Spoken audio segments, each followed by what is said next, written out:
ओम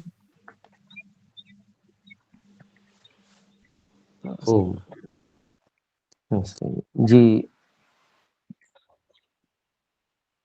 योग दर्शन के प्रथम समाधि पाद को हम पूर्ण कर चुके हैं और आज से हम द्वितीय साधन पाद को आरंभ करेंगे।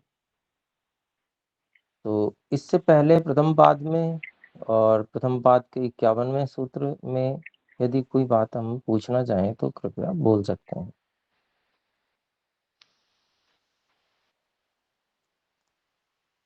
जी बहन स्मृति जी कृपया बोलें। जी जी आचार्य जी, विघ्न और निर्विघ्न क्या होता है?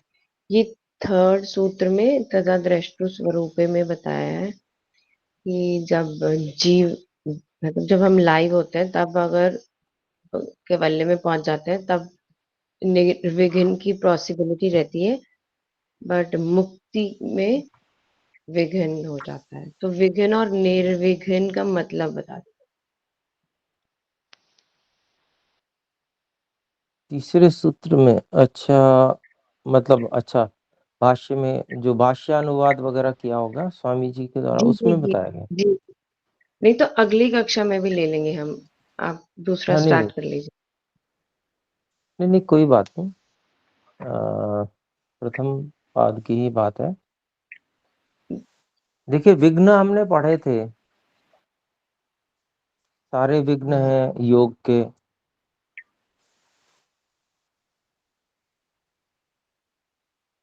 विघ्न मतलब डिस्टरबेंस, आउट बाहर की।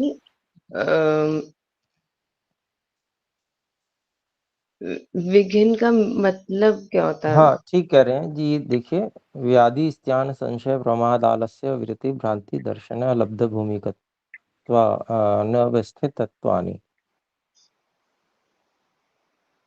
चित्त विक्षेपास ते अंतराया। ये विक्षेप जो है यही विघ्न है।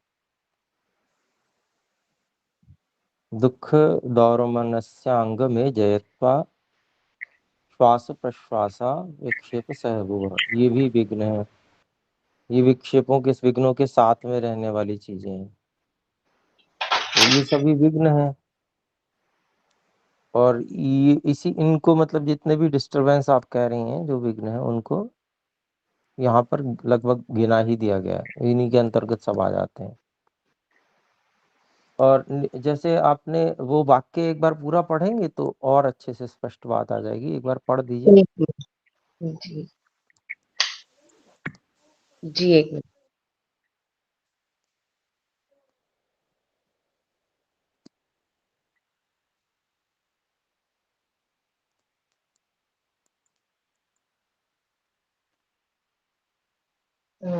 ये थर्ड सूत्र में ना, जब वो उसका सब भाष्य खत्म हो जाता है फिर वेद के कुछ दो तीन मंत्र है, उसके नीचे लिखा है जीवात्मा के अपने स्वरूप में स्थित होने से दुखों की निवृत्ति एवं सुखों की प्राप्ति नहीं होती।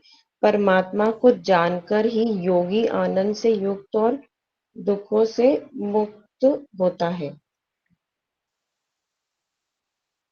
जी इसके बाद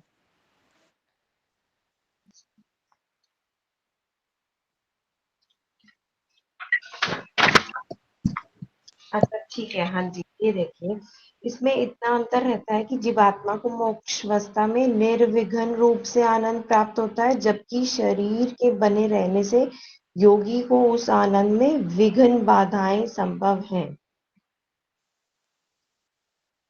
जी ठीक बात है, वही डिस्टरबेंस की बात है। ठीक कह रही हैं आप। तो मुक्ति की अवस्था और सामान्य अवस्था जो ईश्वर की आनंद में रहना है उसमें अंतर कहा गया है केवल। विघ्न मतलब डिस्टरबेंस, क्योंकि मुक्ति में तो कोई डिस्टरबेंस संभावना ही नहीं है, क्योंकि साधन ही वहां पर केवल ईश्वर है। यहाँ पर साधन शरीर भी है ना, तो इसके कारण से शरीर के कारण से विघ्न जी जी जी संभव है उसमें। जी इसलिए कहा गया। जी बिल्कुल। जी। जी आचार्य जी, जब आप दूसरा शुरू करेंगे तो हम पहले के सवाल पूछ सकते हैं। जी बिल्कुल पतियों पूछ के सकते गुण। हैं, इसी के लिए कहा है जी। और बोले जी। धन्यवाद।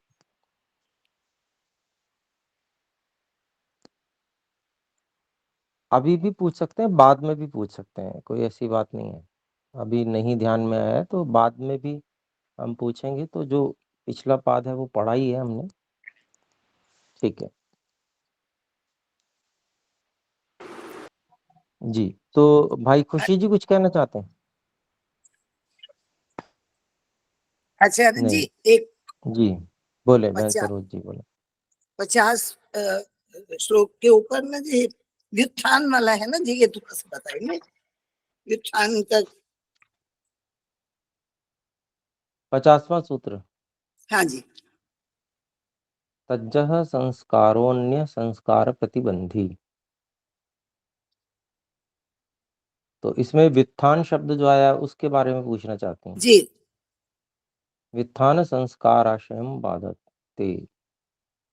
समाधि प्रज्ञा प्रभव संस्कारो व्युत्थान संस्काराशयम बाधते। तो यहाँ पर दो प्रकार के संस्कारों की बात की गई है। जी दो प्रकार के संस्कार कौन से हैं? पहले प्रकार का संस्कार समाधि के समाधि प्रज्ञा अर्थात ऋतंभरा प्रज्ञा,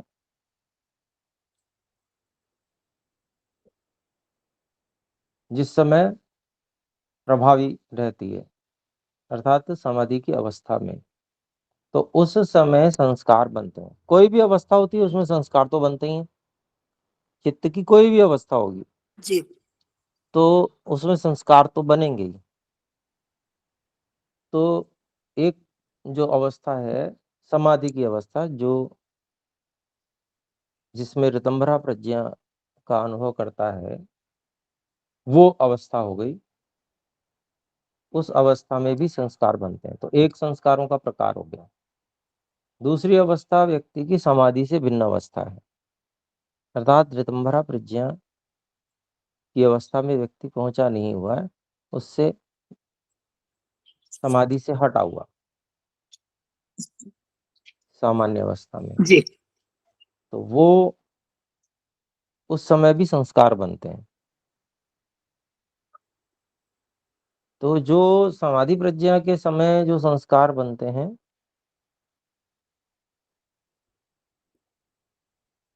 वो दूसरे अर्थात भिन्न समय वाले संस्कारों को, अर्थात अन्य जो संसार में आकर्षण इत्यादि के संस्कार संस्कार होते हैं,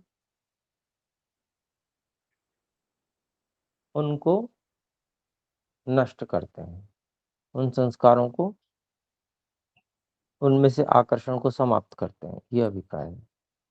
तो तो व्युत्थान। व्युत्थान का जी जी भिन्न अवस्था हुई, समाधि से अलग अवस्था, सामान्य अवस्था को व्युत्थान अवस्था कहेंगे। समाधि जो है वो विशेष अवस्था है चित्त की, जी विशेष एकाग्रता की अवस्था है। उस एकाग्र अवस्था से भिन्न अवस्था जिसमें एकाग्रता नहीं रहती है। किंतु गुरुजी, किंतु जो हम सामान्य दिल को रखते हैं ना, उससे थोड़ी ऊंची होती है शायद, नहीं ये? नहीं नहीं, वो सामान्य ही अवस्था है। अच्छा जी, धन्यवाद गुरु। अपेक्षाकृत हाँ जी, यहाँ पर जो सामान्य अवस्था को ही कहा गया है, लेकिन जहाँ अगला सूत्र है 51वां सूत्र, उसमें व्युत्थान कुछ और कहा गया है। 51वें सूत्र में निर्बीज समाधि को समाधि की अवस्था कहा गया है और ऋतंभरा प्रज्ञा को व्युत्थान अवस्था कहा गया है। दिसंबरा को व्युत्थान कह दिया है। जी जी क्यों पता है? इसलिए क्योंकि उस समय ऋतंभरा प्रज्ञा की स्थिति को भी योगी रोक देता है। जी निरुद्ध अवस्था ही वहां पर फिर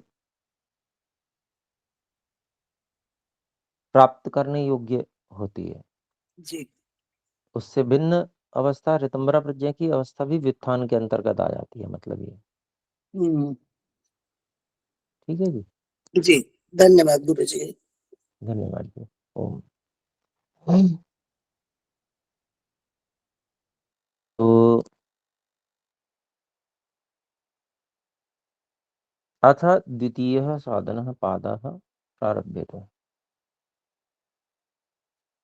अवतरणिका अगले जो प्रथम सूत्र है उसकी अवतरणिका के विषय में हम थोड़ी पहले भी चर्चा कर चुके हैं। उद्दिष्टः समाहित चित्तस्य योगः। ऐसे लोग जो पूर्व संस्कार, पूर्व जन्मों के संस्कार लेकर आए हैं एकाग्रता के, अर्थात वो एकाग्र चित्त वाले हैं, उनका सामान्य से अधिक एकाग्र चित्त है। ऐसे एकाग्र चित्त वालों के लिए योग कह दिया गया प्रथम समाधि पाद में। आगे कहते हैं कथम व्युत्थित चित्तोपि योग युक्तः स्यादित्येतदारभ्यते। तो कैसे जो सामान्य चंचल चित्त वाले योगी हैं वो भी कैसे योग युक्त, योग से युक्त स्यात् होवें। यह बात इति एतद आरभ्यते, यहाँ पर आरंभ की जाती है।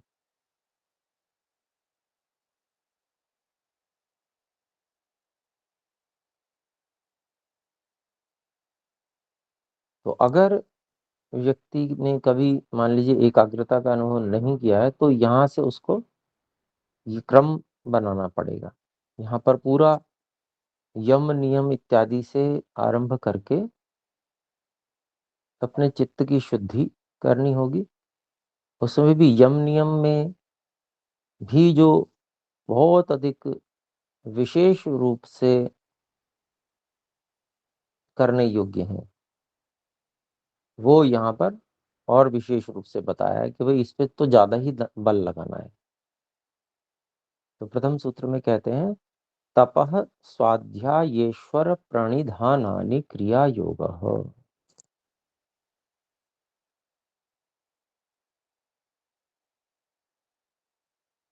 तप,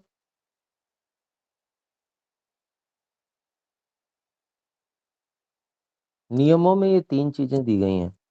नियमों में है शौच, संतोष, तप, स्वाध्याय, ईश्वर प्रणिधान। तो शौच संतोष को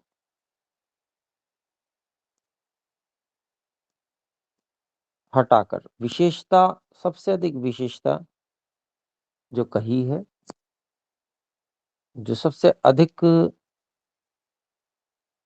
जिसकी आवश्यकता कही है कि जिसको क्रिया रूप में लेकर आना है, करना ही है, विशेष रूप से करना है, वो ये तीन चीजें हैं तप, स्वाध्याय और ईश्वर प्रणिधान। इनको क्रिया योग कहा गया है। सबसे आरंभ में सबसे अत्यधिक आवश्यक चीज बता दी, क्योंकि बाकी सब यम नियम को पालन करने में भी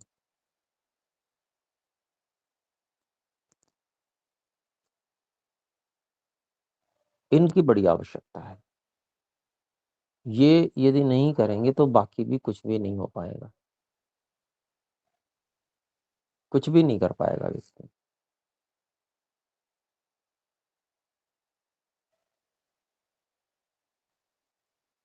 तो तब है द्वंद्व सहन करना, द्वंद्वों का सहन करना, सहन करते हुए भी योगाभ्यास में लगे रहना। जो व्रत, यम नियम आदि जिनको लिया है उसको तप करके भी पालन करते रहना।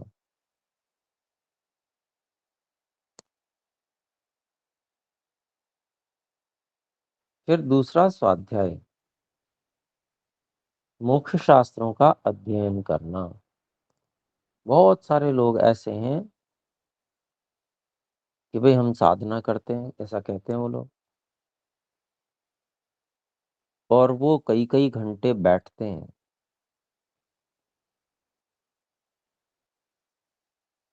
परंतु वो जो वास्तव में मोक्ष शास्त्र हैं उनका अध्ययन नहीं करते।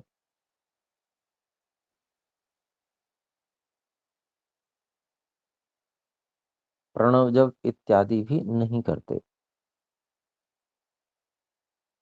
तो ऐसे जो साधक हैं वो उन्नति नहीं कर पाते। स्वाध्याय तो यहाँ भी अनिवार्य बताया गया है।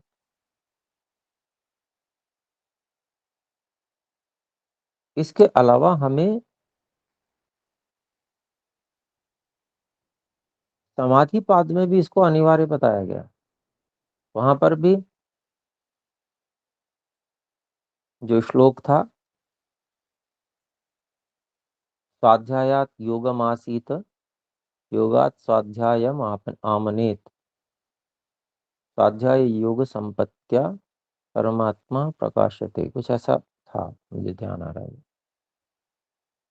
हमने पढ़ा था। तो वहां भी स्वाध्याय की महिमा को कहा है। जो समाहित चित्त वाले हैं उनको भी स्वाध्याय करना बड़ा आवश्यक है। तो जो बड़ा विशेष है ये स्वाध्याय, मोक्ष शास्त्रों का अध्ययन करना। फिर ईश्वर प्रणिधान, ईश्वर को समर्पण। तो उसके विषय में भी प्रथम पाद में हम खूब अच्छे से जान कर आए हैं।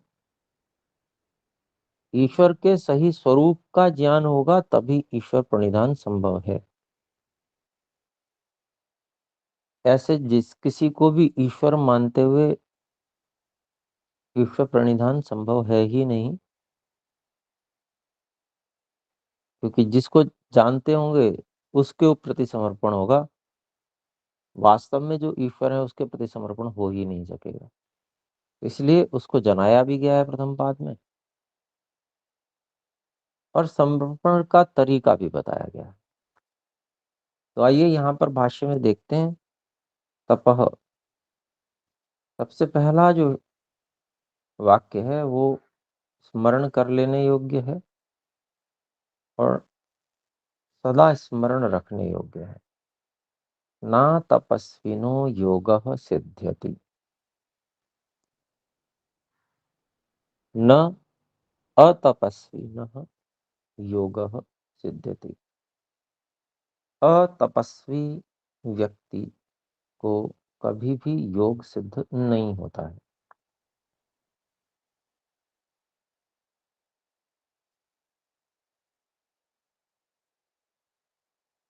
ये सबसे प्राथमिक आवश्यकता है।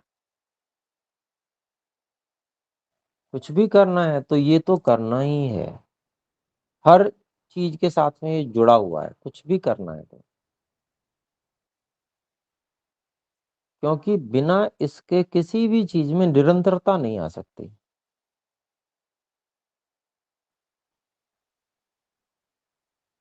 शरीर आदि साधन है तो विघ्न तो लगे ही रहेंगे, कुछ ना कुछ विघ्न आते रहेंगे। क्योंकि ये सब त्रिगुण वाले साधन है, अर्थात सत्व रज तम से बने हुए साधन है। और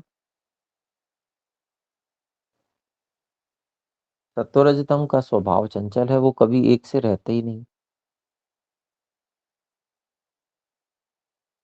तो बाधाएं तो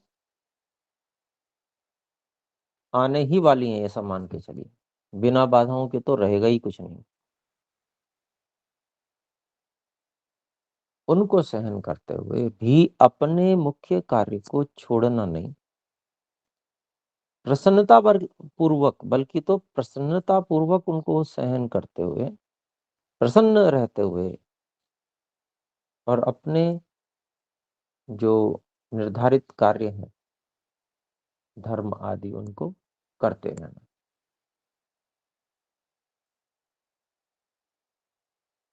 फिर आगे कहते हैं, अनादि कर्म क्लेश वासना चित्रा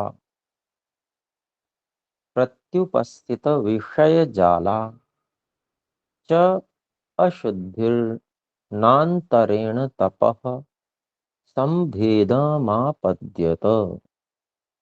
इति तपस उपादानम। तप का ग्रहण इतना महत्व करके क्यों किया गया है, क्यों महर्षि पतंजलि जी ने क्रिया योग में तप को इतना महत्वपूर्ण स्थान दिया है, तो उसको व्यास जी उसके कारण को यहाँ स्पष्ट कर रहे हैं। अनादि कर्म क्लेश वासना चित्रा,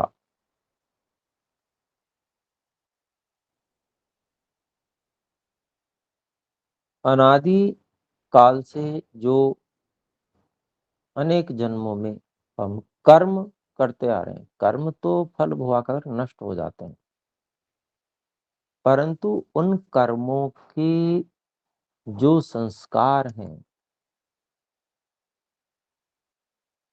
उनमें मृत्यात्मक और क्लेशात्मक दोनों प्रकार के संस्कार होते हैं। तो जो क्लेश वाली वासना है, क्लेश के जो संस्कार हैं, वो विविध प्रकार के हैं। जो कर्म विविध विविध प्रकार के हैं, तो क्लेशों की वासना भी विविध प्रकार की है।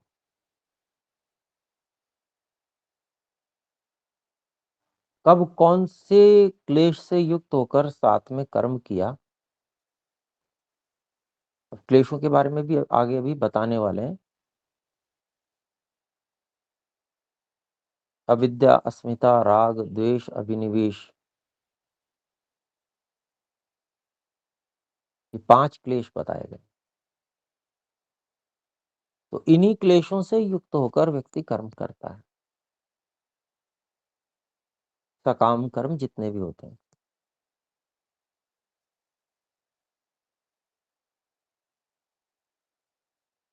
तो कर्म तो अपना फल भुगाता है, परंतु उसके बाद भी उसका जो संस्कार है, उसके साथ जुड़ा हुआ जो क्लेश, जिस क्लेश से जुड़कर वो कर्म किया गया था, वो क्लेश, उसकी वासना, उसका संस्कार जो बहुत विचित्र हैं। हम सामान्य रूप से हम कल्पना नहीं कर सकते कि हमने ऐसे ऐसे भी कर्म किए होंगे, ऐसे ऐसे क्लेशों से युक्त होकर भी कर्म किए होंगे।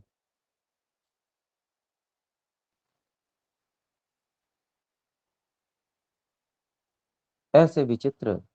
फिर कहते हैं प्रति उपस्थित विषय जाला। तो ये जो वासनाएं हैं अनादि कर्म की, क्लेशों की वासनाएं जो विचित्र हैं, जो विषय जाल को बार बार सामने लाने वाली है। क्योंकि जो सांसारिक विषय हैं, विषय भोग हैं,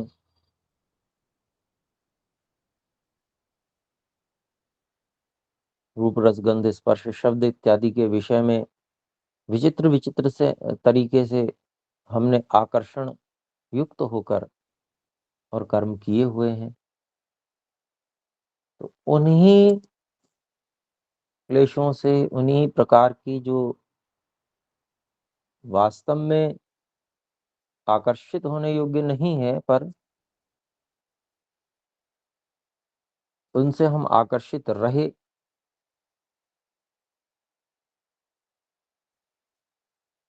मिथ्या ज्ञान है वो। तो वही क्या है, उन्हीं विषय जाल को फिर से उपस्थित करते हैं। तो इस प्रकार की जो क्लेशों की वासनाएं, जो बार बार विषय के जाल को हमको फंसाने के लिए फिर से उपस्थित करती हैं, वो वासनाएं, ऐसी जो ऐसे जो संस्कार हैं, क्लेश के संस्कार हैं, और जो विकार हैं, अशुद्धियां हैं,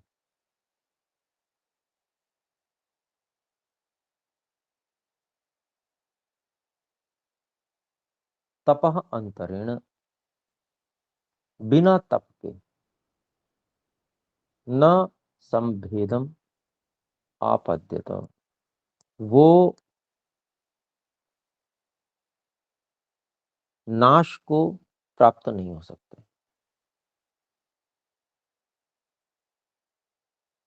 प्रयोजन यही है कि हमको उनको नष्ट करना है।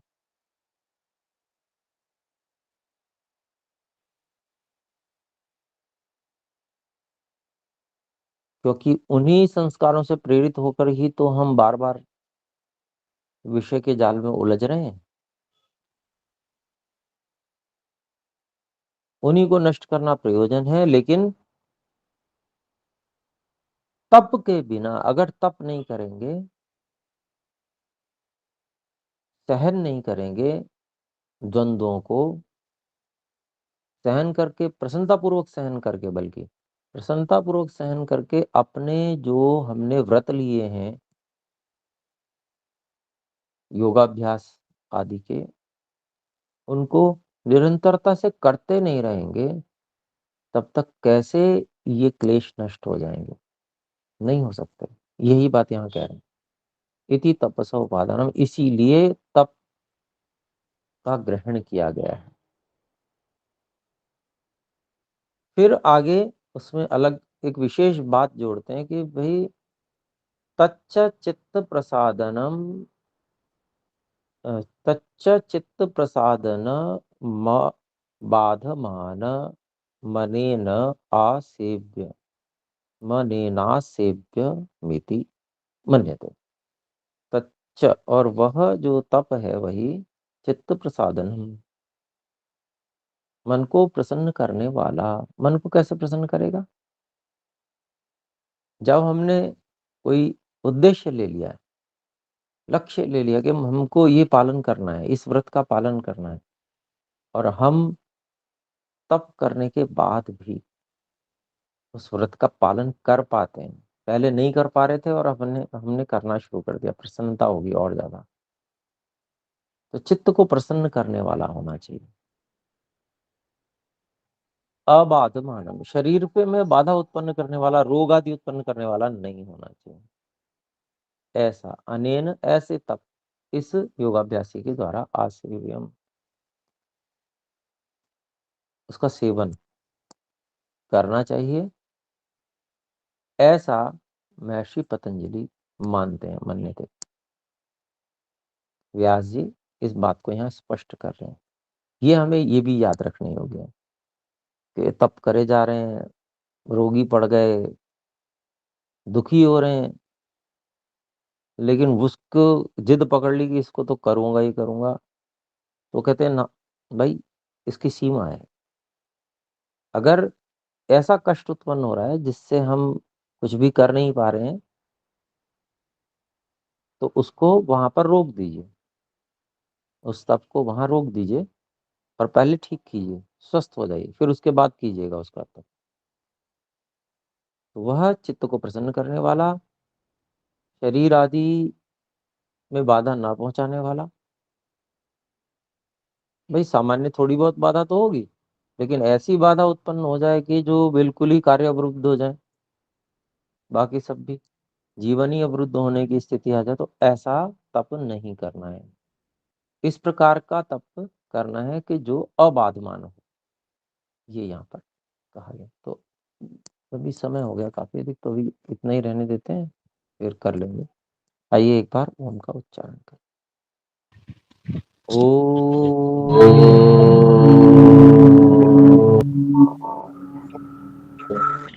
नमस्ते गुरुजी, बहुत बहुत धन्यवाद। सभी को सादर नमस्ते, नमः। धन्यवाद। नमस्ते गुरुजी, सादर नमस्ते, प्रणाम।